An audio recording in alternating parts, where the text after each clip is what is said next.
So-Called is sponsored by loveboiseparks.org, which donates profits to support, promote, and preserve open spaces in Boise, Idaho. Use promo code SOCALLED for 10% off all your purchases at loveboiseparks.org.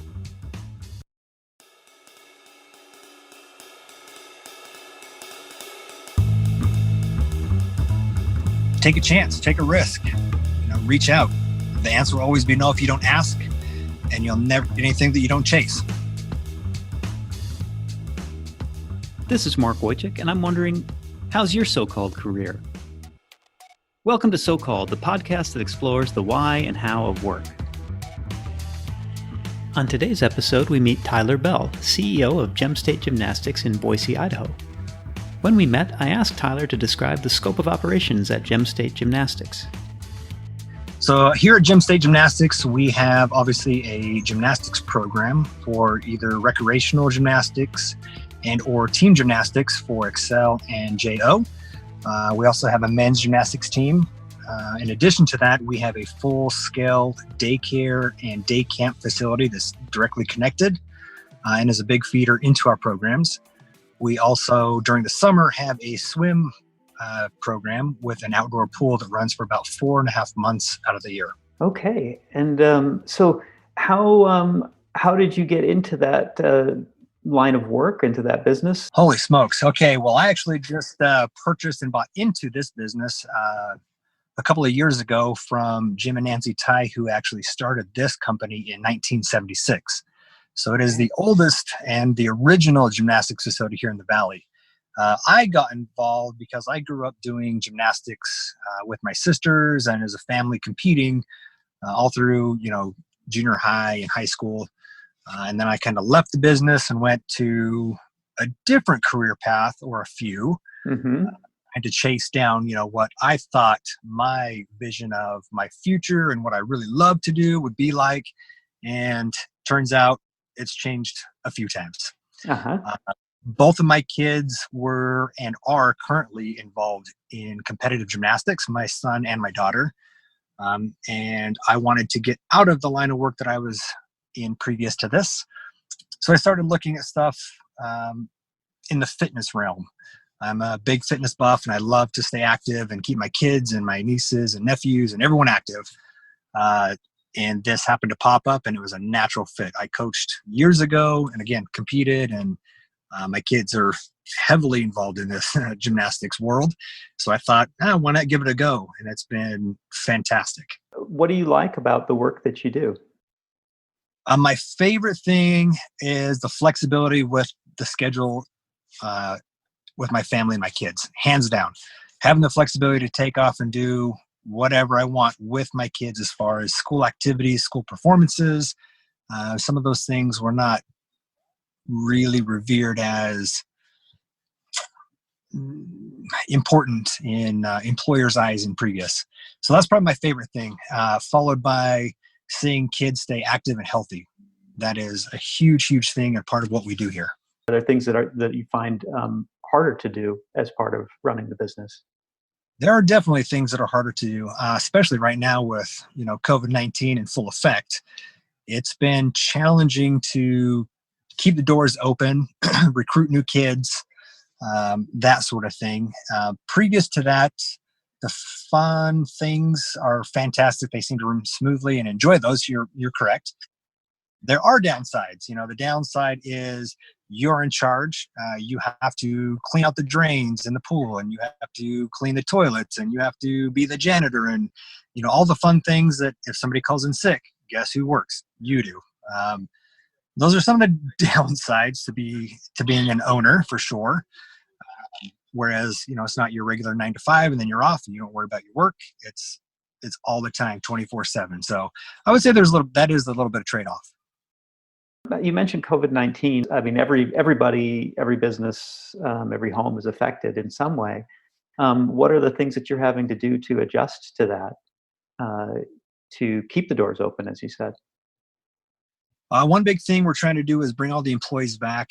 So altering what their duties are and trying to find work for them to do has been a little bit more difficult than usual. Obviously, our cleaning schedule and routine I mean, I've spent more on cleaning supplies literally in the last 2 months than I have in the last 2.5 years. And it's insane. But it's what's needed right now. And we clean and sanitize, and it's wild. Our numbers are pretty minimal at the moment, with people still being a little nervous to come back to the gym and be around other kids. So the social distancing, keeping the class sizes small, that sort of thing has gone pretty well for us right now. Can you talk a little bit about your path before becoming owner and how that led you to where you are now? Yeah, so I, went to school with the thought of being a physician, and got married and had kids, and did my shadowings with my 10 physicians, getting ready for med school, and decided that was not a career path that I wanted to pursue, for many reasons, but mainly being, a young father. So we decided to do something different, and I had a love for craft beer and sales. So I thought, oh, okay, well, I can work as a distributor and sell beer and so on and so forth, and climbed the ranks in the beer business for several years, and was the director of sales of Idaho's largest brewery here for the past 6 years.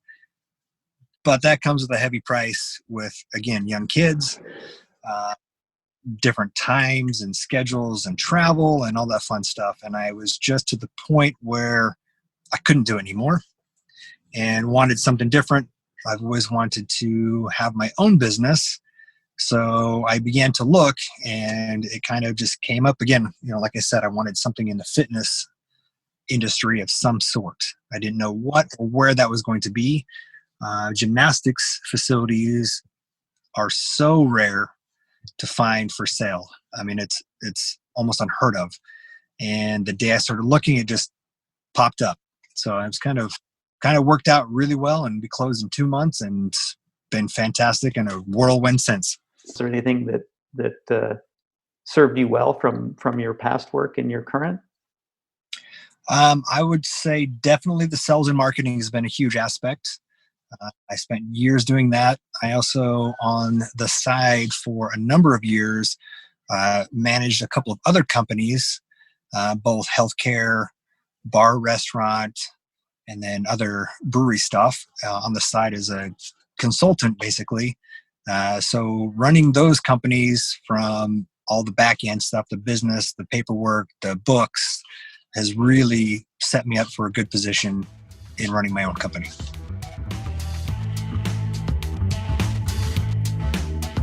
Tyler had a variety of experiences leading up to his current role as CEO at Gem State Gymnastics.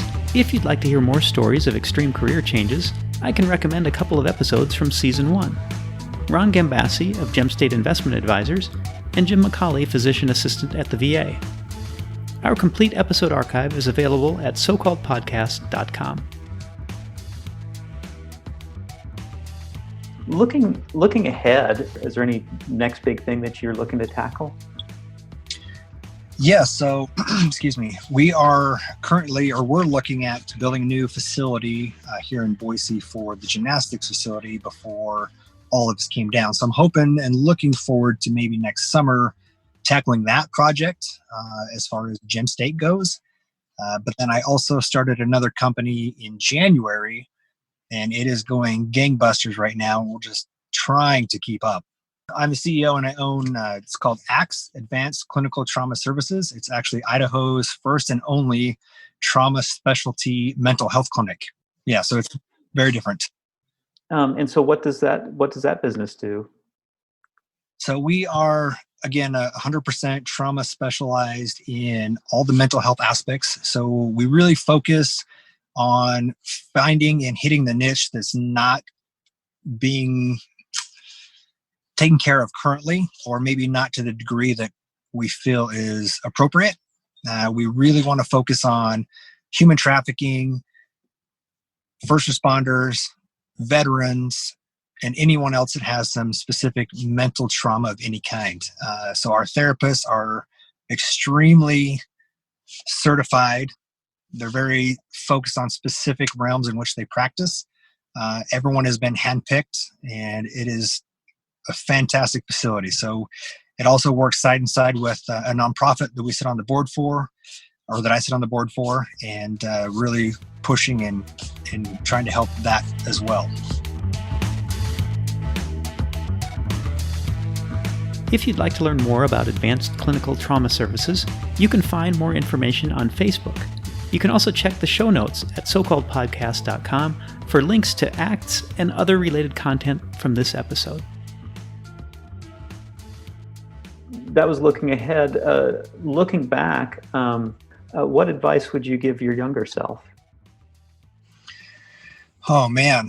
I would tell my younger self to definitely pay attention to all the opportunities in which you're put into for the future. I mean, had I known that all of these small, odd jobs and odd opportunities that I had back then would have really set me up for my future, I would have paid a little bit more attention. I would have done things a little bit more thorough and written a bunch of stuff down and taken better notes, just to prepare myself for putting everything basically together into one big puzzle. Another piece of advice that I would just give would be take a chance, take a risk, reach out. The answer will always be no if you don't ask, and you'll never get anything that you don't chase. So definitely be a little bit more risky. So Called is sponsored by loveboiseparks.org, which donates profits to support, promote, and preserve open spaces in Boise, Idaho. Use promo code SOCALLED for 10% off all your purchases at loveboiseparks.org. Our theme and transition music was composed by Roberto Cavaco. All other stylings are the sound of my voice. If you enjoyed today's episode, please let us know. Subscribe and leave us a review. So Called is available on Apple Podcasts, Google Play, and wherever you get your podcasts.